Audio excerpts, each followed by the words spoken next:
Good afternoon, Tom Johnson, along with our mayor, Alex Rounaghi. Alex, great to see you. Tom, great to see you. The highlight of my week. Yeah.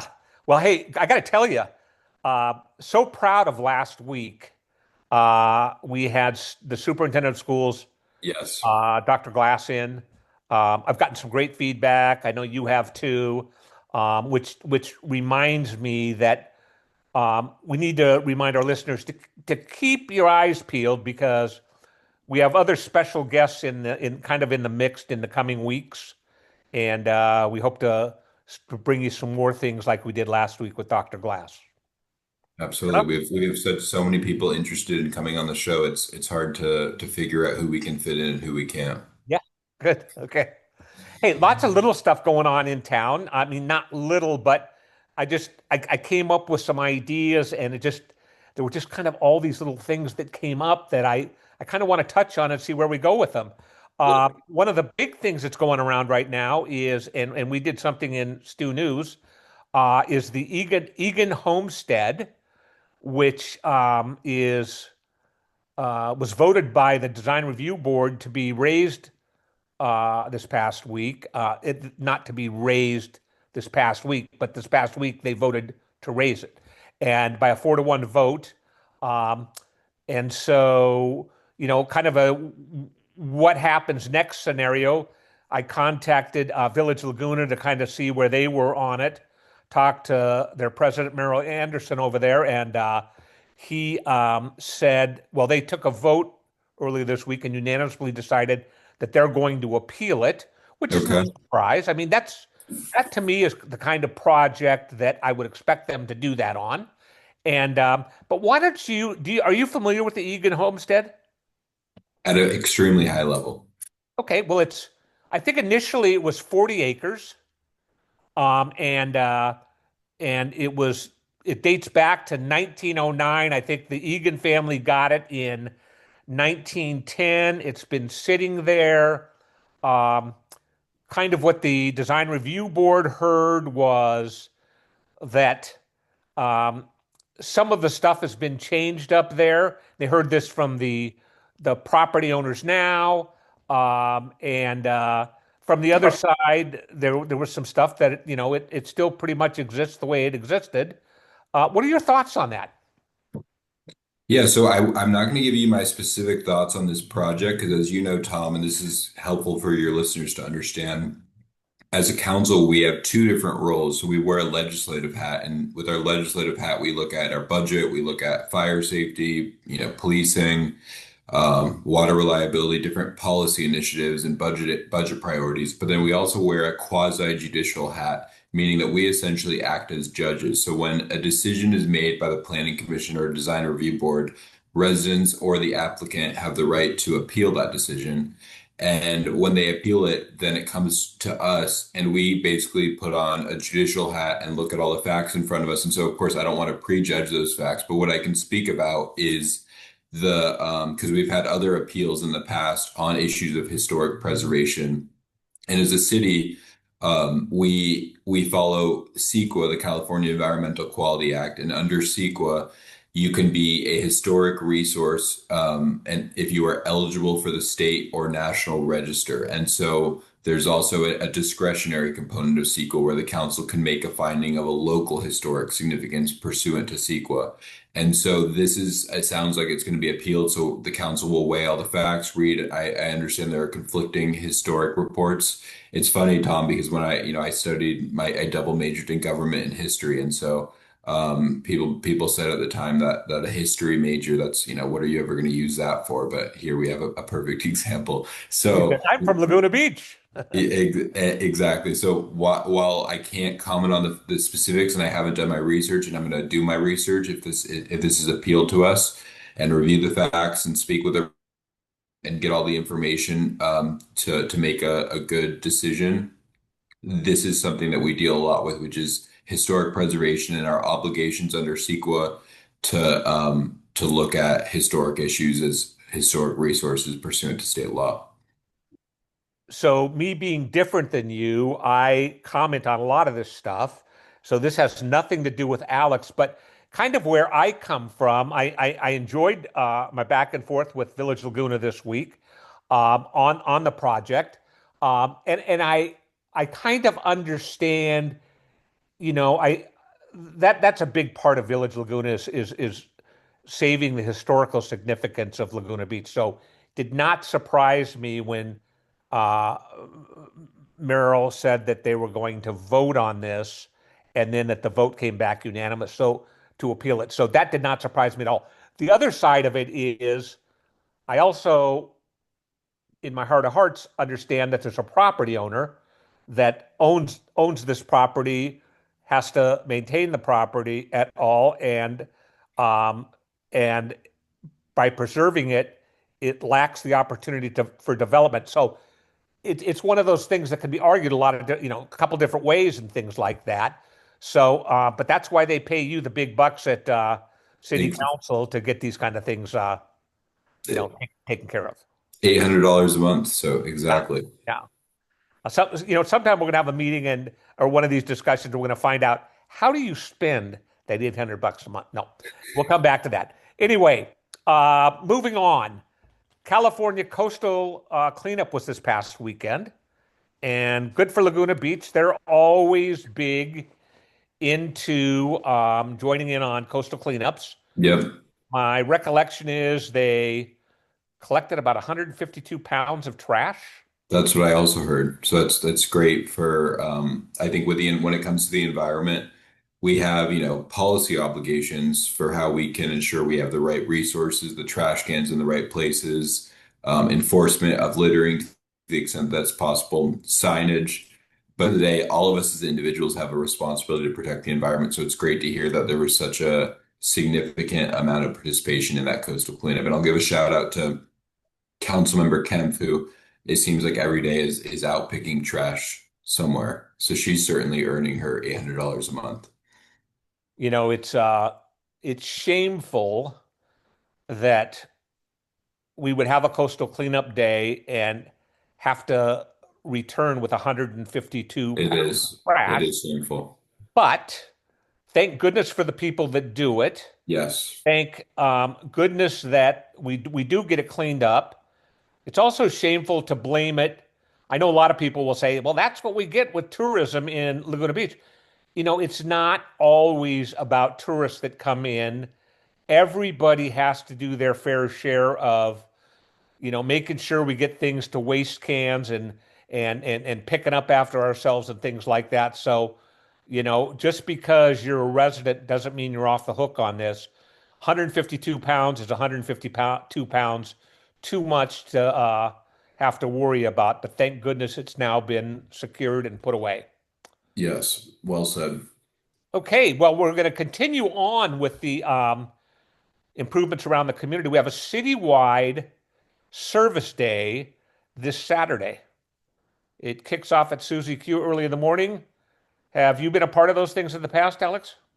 Yeah, the Love Laguna Day, and I have it on my calendar for this Saturday, so I plan to be there. And it's just such a great grassroots community event where people are taking on different projects and getting involved and making beautifying our town that we all love so much. So I'm so grateful for the organizers of that event and everyone who will participate.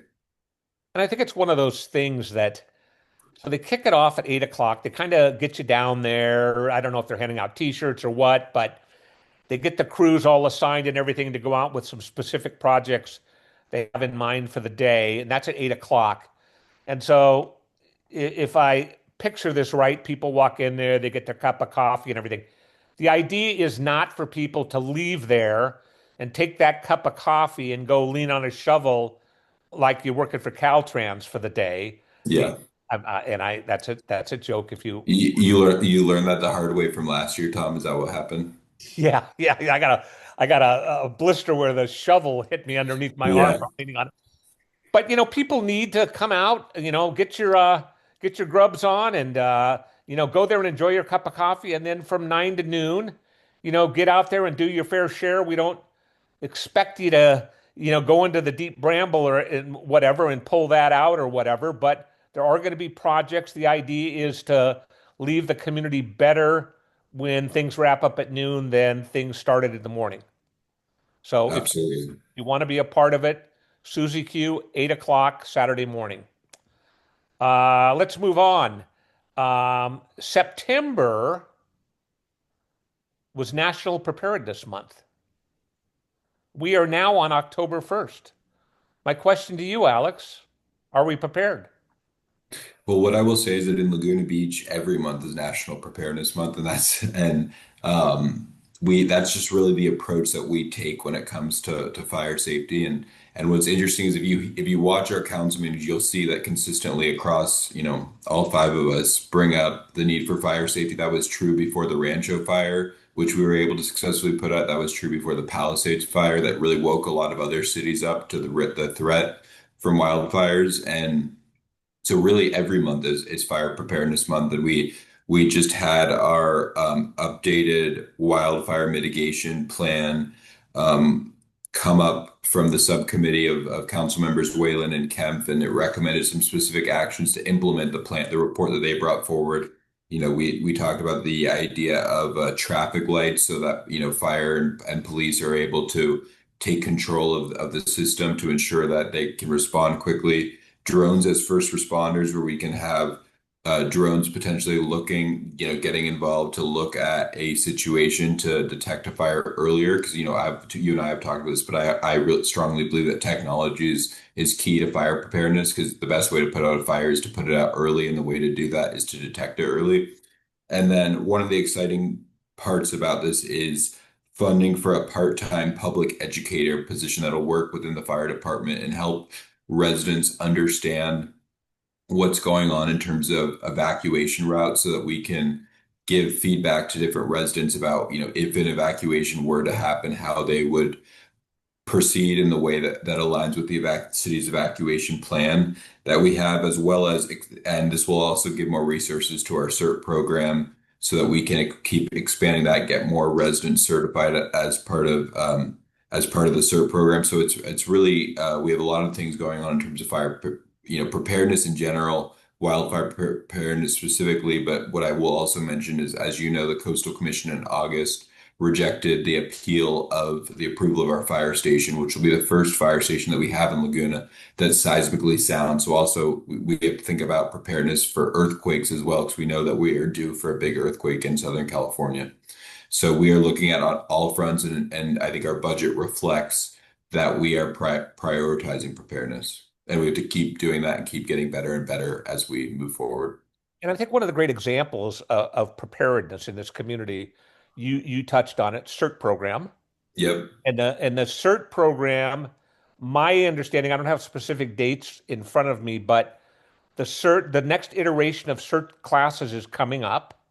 Um, Always something I think important for people to get engaged with. You're somebody that's attended some of I the have CERT attended it in programs the and past. things. What are the kind of things that people learn in there, and what's the goal of the program? The goal is just to teach people about how they can, as individuals, be a part of preparedness, but then also, in certain situations, we will call our CERT volunteers to get involved if there's a crisis, and they play a role in many different aspects. And so I encourage anyone who has an interest in CERT to reach out to me, and I'm happy to get them the information, connect them with the relevant city staff. Individual who can tell them when the next CERT program is happening. I do think we have one coming up right now. I just don't have that date in front of me. Yeah, I think you're right. And again, keeping on with the "Are we prepared?" question that I posed. Kudos to the Terrace at Canyon Hills Homeowners Association. They became the first community Firewise USA certified community, and that took some effort, and there's reason to do that. And I think it deals with insurance. Am I correct there, Alex? That's my understanding. I see it in two different ways. The first is that you're going to be more prepared for a wildfire to happen, which is just that's good from a public safety and a private property standpoint. But then my understanding is that, and it makes sense for if you're reducing your risk of fire, then you're going to be able to ideally reduce your insurance premiums. And so our goal is to continue expanding this program and figure out how we can get more communities within Laguna certified as Firewise, and then better understand what the insurance implications are. Because again, insurance is all about assessing risk. And so when you reduce your risk and you can prove that you've done it, it makes total sense that your insurance premiums would reflect that reduced risk. So kudos to them, and hopefully we can get more communities within Laguna certified as part of that. What a novel concept. Not only get insurance rates reduced, but be able to get insurance. So that's a couple of Absolutely. Exactly.